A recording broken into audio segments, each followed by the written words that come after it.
Hello student, I am Santoshi Kushwaha, आपकी Hindi teacher. ठीक है, आज हम पाठ 2 समाज सेवा पढ़ेंगे, जिसके राइटर पद्मलाल पुन्नालाल बख्शी जी हैं। ठीक है ना। इसमें हम क्या सीखेंगे? समाज सेवा। समाज सेवा क्या है? तो मनुष्य ही एक ऐसा प्राणी है जो अकेला नहीं रह सकता। मनुष्य एक ऐसा प्राणी है जो अकेला नहीं रह सकता है।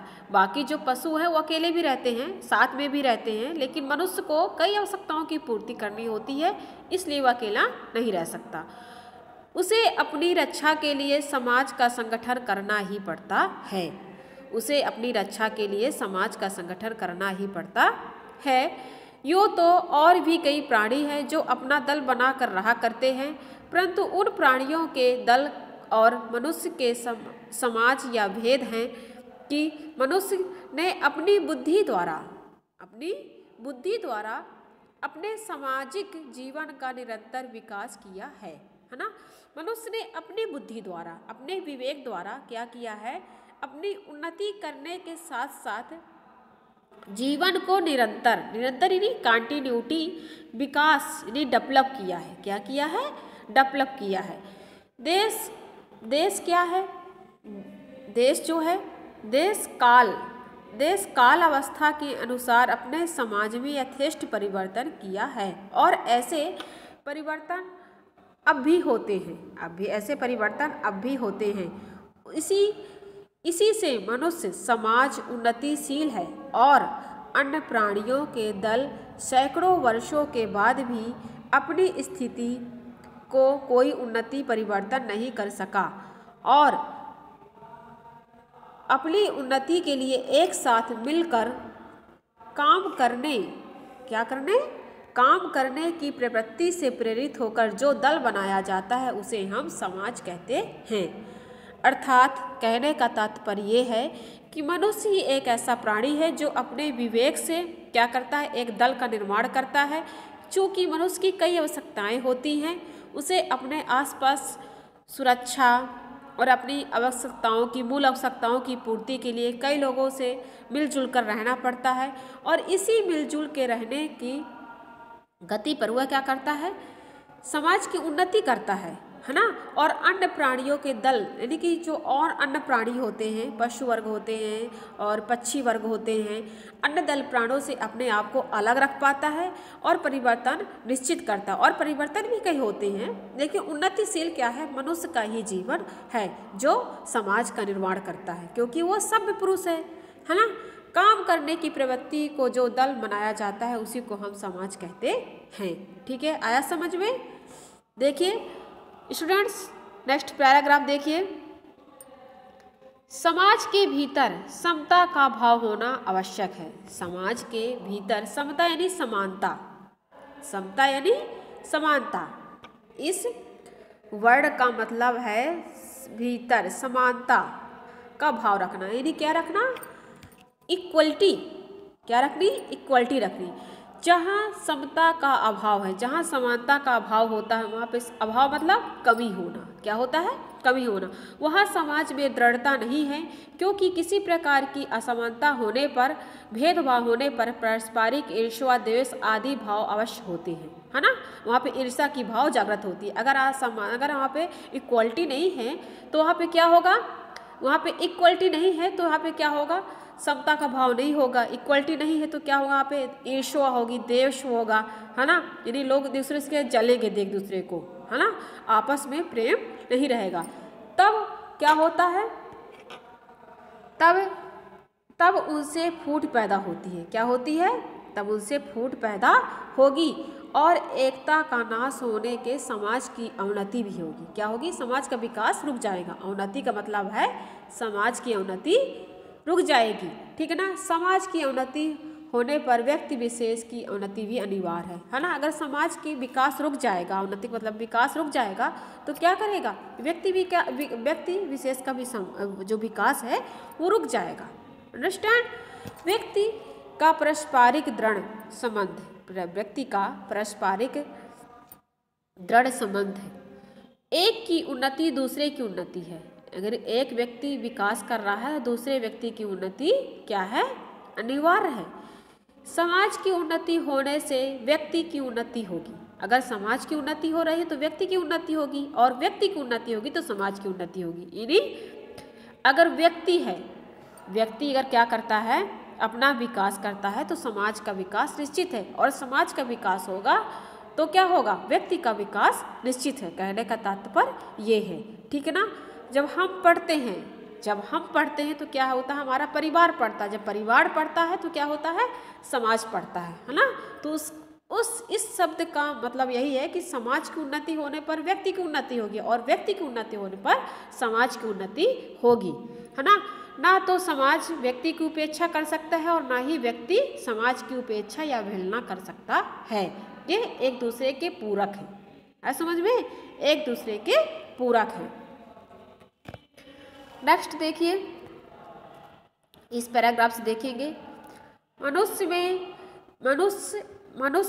में जैसी स्वार्थ बुद्धि होती है वैसी परार्थ बुद्धि भी होती है। मनुष्य में हमें जिन गुणों का विकास देखकर मुग्ध हो जाते हैं वे सभी गुण उस परार्थ बुद्धि द्वारा प्रकट होते हैं, है ना। मनुष्य क्या है, उसमें स्वार्थ वाली बुद्धि होती है और परोपकार की बुद्धि होती है। परार्थ मीन्स परोपकार, ठीक है ना। स्वार्थ मीन्स सेल्फिश, और परोपकार मीन्स किसी की हेल्पफुल, सहायता करना, ऐसा परोपकार। तो मनुष्य में जिन गुणों का विकास देखकर मुग्ध हो जाते हैं वे सभी गुण उस परार्थ बुद्धि द्वारा प्रकट होते हैं। वो परार्थ बुद्धि कौन कौन सी होती है, दया, प्रेम, स्नेह, सहानुभूति, त्याग, सेवा आदि भाव एकमात्र परार्थ चिंता के कारण हमारे हृदय में उत्पन्न होते हैं। हमें अपने स्वार्थ साधन से जो सुख और संतोष मिलता है वही आनंद हमें परार्थ चिंतन और परोपकार से भी मिलता है।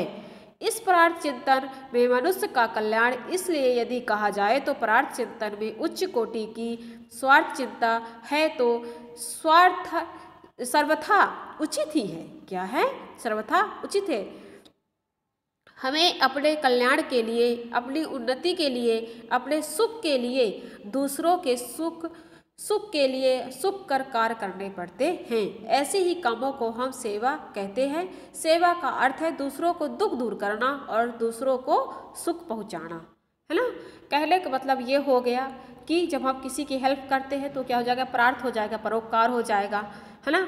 लेकिन हमें अपने कल्याण के लिए, किसी की उन्नति के लिए, सुख के लिए, दूसरों के सुख को हम क्या करते हैं, सुख कर करते हैं। यानी कि अगर हम चाहते हैं कि कहते हैं हम सुखी रहे तो दूसरों को भी सुखी रखें और ऐसा कार्य करें। ऐसे ही कामों से हम सेवा करते हैं, है ना। जब ऐसे हम काम करते हैं कि कोई सामने वाला भी खुश रहे, हमारी वजह से किसी को कष्ट ना पहुँचे, तो वो क्या कहलाता है, परार्थ कहलाता है ना। और यही सेवा भी कहलाती है। दूसरों का दुख दूर करना, दूसरों को सुख पहुँचाना है। दूसरों को दुख करना क्या होता है, सुख पहुँचाना है, और यही सेवा है। आया समझ में। अब नेक्स्ट पैराग्राफ में देखिए क्या लिखा हुआ है। समाज 2-4 व्यक्तियों का समूह नहीं है। जो समाज है 2-4 व्यक्तियों का समूह नहीं है, किंतु व्यक्ति उसके अंग अवश्य है। अंग यानी क्या हो जाएंगे, उसके पार्ट, व्यक्ति के पार्ट, ठीक है ना। किसी भी व्यक्ति की सेवा करना समाज की सेवा करना है। यदि हम किसी कुपथगामी व्यक्ति को किसी भी प्रकार सुपथ पर ला सके तो उससे हमने समाज की सेवा अवश्य की है। यदि हम किसी एक का अज्ञान दूर कर सके तो हम किसी अंश तक समाज की सेवा कर चुके। परंतु यथार्थ समाज सेवा वह है जो किसी व्यक्ति विशेष को सुख पहुँचाने की दृष्टि से नहीं, वरन अधिकांश लोगों की अधिकतम सुख को पहुँचाने तक है। आया समझ में। यानी कि हम जब किसी व्यक्ति विशेष की सेवा करते हैं तो वो समाज की सेवा नहीं है, उसमें कई लोगों का कल्याण हो। क्या हो, कई लोगों का कल्याण हो, वो समाज सेवा कहलाती है।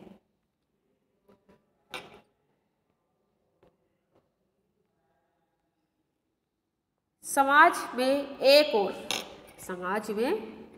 एक और ये देखिए, समाज में एक और जीवन की स्थिरता है तो दूसरी ओर क्या है, तो दूसरी ओर परिवर्तनशीलता है। समाज जब तक दृढ़ता पूर्वक किसी नियम का पालन नहीं करेगा तब तक क्या होगा, दृढ़ता पूर्वक जब किसी नियम का पालन नहीं करेगा तो तक उसकी उन्नति नहीं होगी। यानी कि अनिवार्य रूप से, दृढ़ता यानी संकल्प रूप से तब तक किसी कार्य को नहीं करेगा, पालन नहीं करेगा, तब तक उसकी उन्नति नहीं होगी।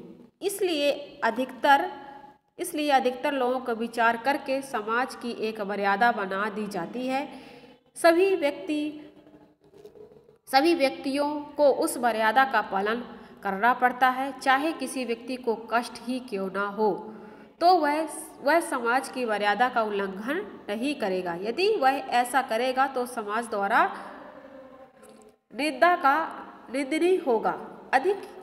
अधिक की भलाई का ध्यान रखकर हम उसके लिए एक की भलाई की चिंता छोड़नी पड़ती है, परंतु कुछ समय के बाद अवस्था विशेष में परिवर्तन होने के कारण समाज में दोष उत्पन्न होते हैं। तब उन दोषों को दूर करने के लिए समाज की मर्यादा भंग करनी पड़ती है और फिर नई मर्यादा बनानी पड़ती है। जो लोग समाज को नए पथ का दर्शन कराते हैं उन्हें कष्ट सहन करना पड़ता है। सभी तरह कष्टों का सह कर वे समाज के कल्याण के लिए अपने कार्यों को दृढ़ता पूर्वक करते हैं। अंत में अपनी सत्ता के कारण उन्हें विजय लाभ होता है और समाज के सुधारक कहे जाते हैं और वही समाज सेवक होते हैं। ठीक है, वही समाज सेवक होते हैं।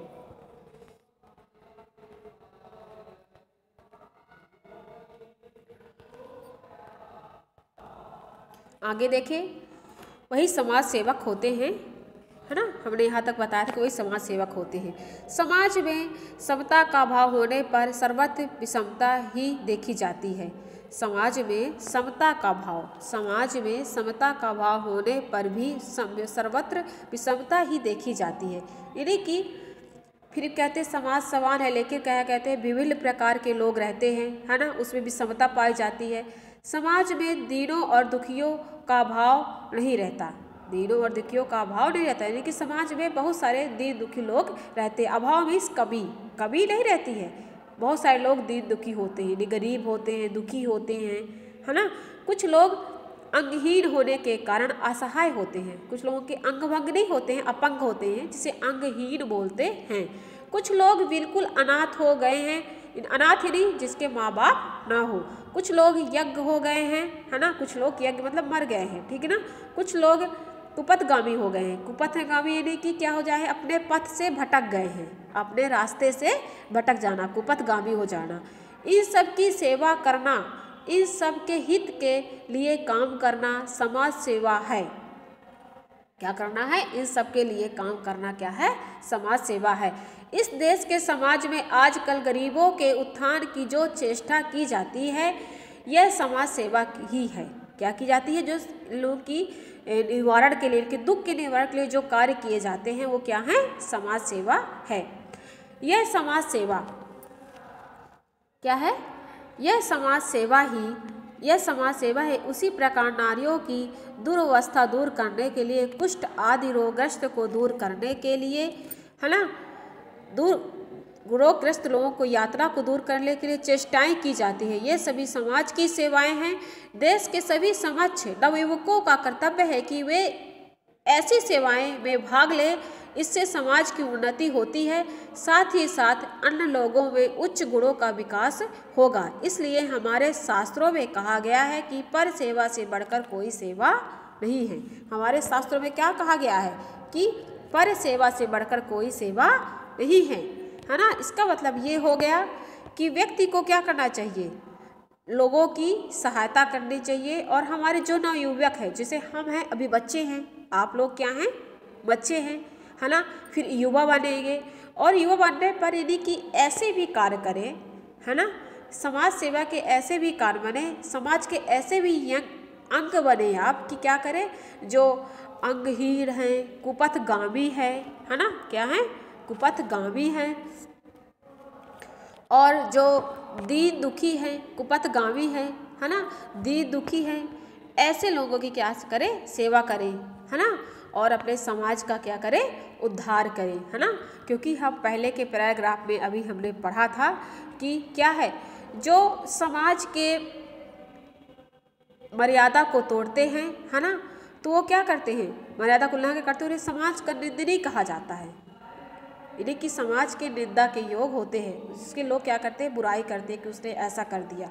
लेकिन कभी कभी ऐसा होता है कि कुछ अपवाद, कुछ रूढ़ियाँ ऐसी होती हैं जो समाज से निकालती है। जैसे राजा राम मोहन ने, हमारे यहाँ जो सती प्रथा पहले हुआ करती थी, अभी नेक्स्ट हाई क्लास में जाएंगे तब देखेंगे कि राजा राम मोहन रहे, समाज के लिए बहुत सारे कार्य किए थे। वो हमारे क्या थे, समाज सुधारक थे। गांधी जी हो गए, इन्होंने छुआछूत प्रथा को ख़त्म किया, है ना। तो इस तरह से इन्होंने क्या किया, कहीं ना कहीं समाज की मर्यादा जो बनी हुई थी उसका उल्लंघन किया। लेकिन फिर उससे क्या है, उस उल्लंघन को इन्होंने जो उल्लंघन किया और देश के समाज के लिए जो कार्य किया वो क्या है, समाज के लिए निंदा का योग नहीं था, क्योंकि उसमें परिवर्तन की आवश्यकता थी। क्योंकि अगर छुआछूत ना खत्म होता, लोगों में इक्वलिटी नहीं आती, समानता नहीं आती, है ना। अगर राजा राम मोहन राय ने सती प्रथा बंद नहीं की होती, है ना, समाज में ये मूर्ति पूजा का उल्लंघन नहीं किया तो शायद क्या लोग अंधविश्वासी होते, है ना। अपने कामों में, अध्यात्म में ध्यान ना देकर, अपने खुद पर विश्वास ना कर करके, आत्मविश्वास ना करके शायद क्या करते, मूर्ति पूजा पर ज़्यादा विश्वास करते, है ना।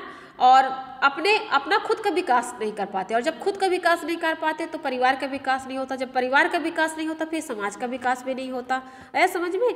तो कभी कभी हमें समाज के कल्याण के लिए, है ना, लोगों के कल्याण के लिए कभी कभी मर्यादा का उल्लंघन भी करना पड़ता है। यहाँ पे इसके पैराग्राफ पे सेकंड लास्ट पैराग्राफ में हमने भी पढ़ा कि सर्वत्र जगह विषमता होती है ना, विभिन्नता पाई जाती है, इक्वलिटी नहीं होती है। और दीन दुखी भी हैं, कुपथगामी भी है ना, और अंगहीन भी लोग हैं, तो इस और कई रोगग्रस्त भी हैं, है ना। तो इन और गरीब भी हैं, इन लोगों के उत्थान के लिए, है ना, इनका वो निवारण करने के लिए हमें समाज सेवा करना चाहिए, है ना। नारियों को, वुमेन्स, है ना, नारी के लिए, इन्हीं की उसके सशक्त करने के लिए कई कदम उठाए जाएं। ये सब हमारे युवा वर्ग, आप बच्चे जब बड़े हो जाएंगे तो क्या करेंगे, इनकी चेष्टाएं करेंगे और अपना समाज में योगदान देंगे, है ना। तो हम क्या करेंगे बच्चों, जब हम बड़े हो जाएंगे, है ना, आप सब लोग जब बड़े हो जाएंगे तो क्या करेंगे, समाज सेवा का कार्य करने की चेष्टा करेंगे। हम पढ़ेंगे, लिखेंगे, सर्विसेज पर जाएंगे, लेकिन उसके अलावा भी क्या करेंगे, अपने बुजुर्गों का, अपने आसपास के लोगों का, जो दीन दुखी है उनके क्या करेंगे, सेवा करेंगे, है ना। और यही कार्य क्या हो जाएगा, समाज सेवा के अंतर्गत आएगा, है ना। तो समाज सेवा का मतलब समझ में आया आपके ना, कि क्या हो जाता है, किसी व्यक्ति और अधिकांश लोगों की, है ना, क्या करें, सेवा भाव, परार्थ परोपकार करें, हेल्पफुल रहें, यही क्या है, समाज सेवा है। और समाज में रहने के लिए हम यह बहुत ही आवश्यक है, आया समझ में। तो अब देखिए बच्चों, शब्दार्थ, है ना। तो शब्दार्थ में हमने बताया था आपको कि जैसे ये पैराग्राफ होते हैं, ठीक है ना, इन पैराग्राफों में यथेष्ट लिखा था, है ना, जितना आवश्यक हो, यथेष्ट मतलब इतना, प्रतिवेश स्वभाव, है ना, पारंपरिक पारस्परिक वेश, आपसी मेल मिलाप, भेदभाव, है ना, ये सारी चीजें। अवहेलना भी उपेक्षा करना, क्या करना, उपेक्षा करना। उपेक्षा यानी किसी की बुराई करना, है ना, उसके विपक्ष जाना, ये क्या होती है, उपेक्षा करना मतलब होता है, ठीक है ना। ध्यान ना देना, सर्वथा भी हर जगह, सर्वथा यानी कि हर जगह व्याप्त, बिल्कुल भी, सर्वथा भी हर तरह से, बिल्कुल, है ना। कुपथगामी भी कुमार्ग पर चलने वाला, मैंने बताया था ना, जो अपने राह से भटक जाए, कुमार्ग पर चलने वाला। निंदनीय भी निंदा करने वाला, है ना।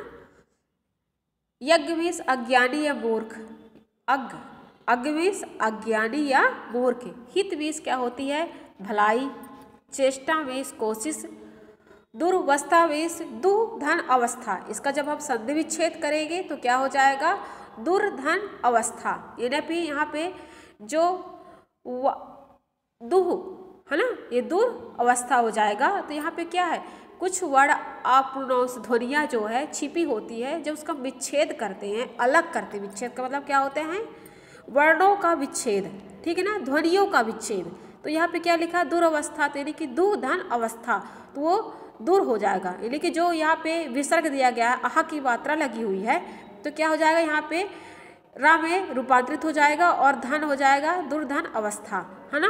तो दुर्वस्था, इसका मतलब है बुरी हालत, क्या हो जाती है, दु का मतलब ही होता है बुरा, ठीक है ना। तो बुरी हालत, जब उसकी क्या हो जाती है, बुरी हालत हो जाती है ना, यानी कि खराब स्थिति। आया समझ में। तो इसमें लेसन्स में, इस पाठ में बहुत इजी वर्ड भी हैं और कहीं कहीं पे थोड़ी डिफ़िकल्ट वर्ड है, उन पर हम ध्यान देंगे, ठीक है, अंडरलाइन कर लेंगे, ठीक है ना। उसको लिखिएगा, फिर कमेंट्स करिएगा, अगर कोई समस्या है तो उसका क्या करेंगे, निवारण करेंगे। ऐसा समझ में। वस्तुनिष्ठ प्रश्न है, फिल इन द ब्लैंक्स है, जिसे खाली स्थान कहते हैं, सही जोड़ियाँ बनाइए। तो हम फर्स्ट लेसन में आपको शायद बताए थे, याद होगा अगर आपको, तो जीवन, समता, उन्नति, सुपथ, ठीक है ना। तो इसकी क्या करेंगे, हम जोड़ी बनाएंगे, है ना। तो जीवन क्या है, जीवन, अवनति, कुपथ, मृत्यु, विषमता, इन सब की हम जोड़ियाँ बनाएंगे, ठीक है। दिए गए शब्दों को उपयुक्त शब्द चुनकर रिक्त स्थानों की पूर्ति कीजिए, ठीक है ना। इसमें वही जैसे हम फर्स्ट लेसन बताए थे आपको कि इसमें आदर, अनादर, है ना। तो इसमें क्या है, 2 वर्ड्स दिए गए हैं, जिसमें जो सही होगा उसको लिखिए, ठीक है ना। कोशिश करिए, आप लेसन पढ़ने के बाद कोशिश करिए, जैसे हम बताए हैं आपको तो हम इसको एक्सप्लेन कर देंगे, ठीक है ना। लेकिन आप एक बार कोशिश कीजिए, सिर्फ एक बार कोशिश कीजिए, ठीक है ना बच्चों। बाकी अब आपको पूरा PDF भेजेंगे, एक्सप्लेन करेंगे, जहाँ भी समस्याएं होगी उसका निराकरण करेंगे। Okay, thank you.